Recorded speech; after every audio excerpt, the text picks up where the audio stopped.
How's everybody doing out there today? My name is Dave Serino. I'm a singer, songwriter, producer, and engineer. My partner also is DJ Stottle. Together we have a production company called Ghost Riders. Basically what I'm going to do today is explain to the home studio owners, or the people that, I should say people that want to create a home studio in their homes from scratch, how to do it. This is a basic tutorial. You can take this as information and basically run with it. That's pretty much it. So let's get started. How to create a home studio. The first thing you need to do, very simple guys. The first thing you need to do, I got my notes here, is one, get a computer. Alright? I have two computers here, but I have it here for a purpose. Some people like PC only, and some people don't want to work with PC. Some people like Mac. It's totally based off your preference. They both get the job done. You want to make sure that your computer definitely has enough RAM, has enough memory for your music creations. You want to make sure that the computer has at least 1 GB worth of RAM. Recommended 2 GB or higher, but at least 1 GB of RAM for top performance. Also, for those who are on the PC, you want to make sure that if your computer does not have a FireWire port, that you want to make sure you get one installed. It's not that expensive to buy a FireWire card. You get a FireWire card and you install it. If you don't know how to install it, take it to like Geek Squad or something like that. They'll install it for you. Alright, so you want to make sure you get your computers together. Make sure it's a good computer. Alright. Second step you want to get, and this is not in any particular order, but this is just how I put it in. Second step, you want to make sure once you got your computer tweaked out to the way you want it, you want to make sure you get a sound card. Now note, the sound cards on your computers are not good for recording vocals and instruments. Put that out your mind, alright? You want to go out, the way that I have my studio set up, it's a mixerless studio. So you want to make sure you go out and get yourself a sound card. What's a sound card? This is an example of a sound card. This is called the PreSonus Firebox, and it's a popular sound card. Alright, I got the box here, as you can see. I'll give you an example. Also, for those on a Mac, you might want to consider getting the Apogee Duet that I also have. So I have a Duet, and you can see what it looks like. The actual piece. It's quite clever, little piece. So that's what a sound card is. You want to make sure the sound card has all the specs you want. There's all types of different sound cards out there on the market. You have to explore that on your own. Make sure it has enough ins and outs. Some people like a little, some people like a lot. You know, make sure you have your XLR inputs, your instrument lines. You have your line ins, your main outs, your line outputs, FireWire port. And that's important if you have a PC, because once you got the FireWire installed, you can hook this up via FireWire. Some sound cards, they take just USB. It all depends on what you want to do, guys. Alright? For professional sound, like I said, don't use the installed sound cards on the computer. Go out and get something like this, a Firebox or a Duet, or whatever whatever you want to do.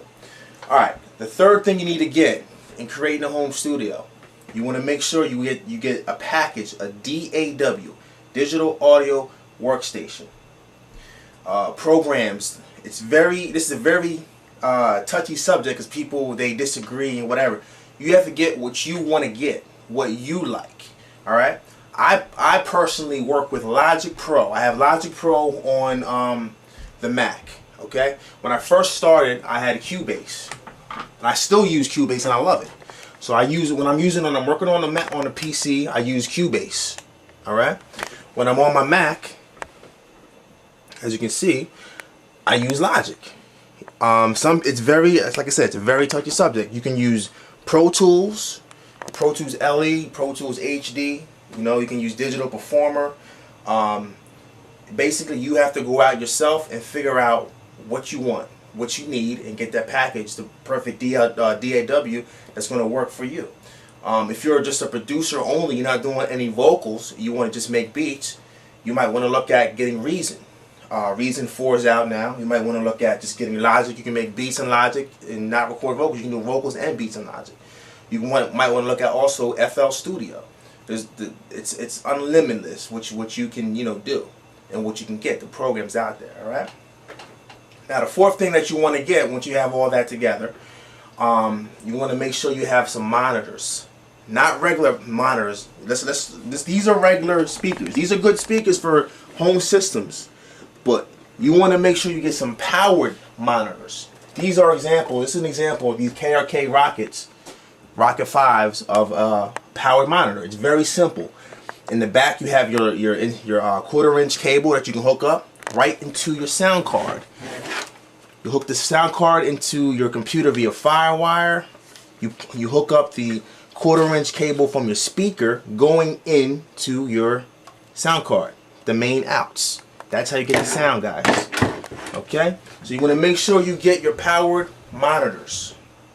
Very important. There's so many out there. Go to Guitar Center, go to Sam Ash, go to wherever online site you can get research on your own what in your budget, what you can afford, what sounds good, and get it.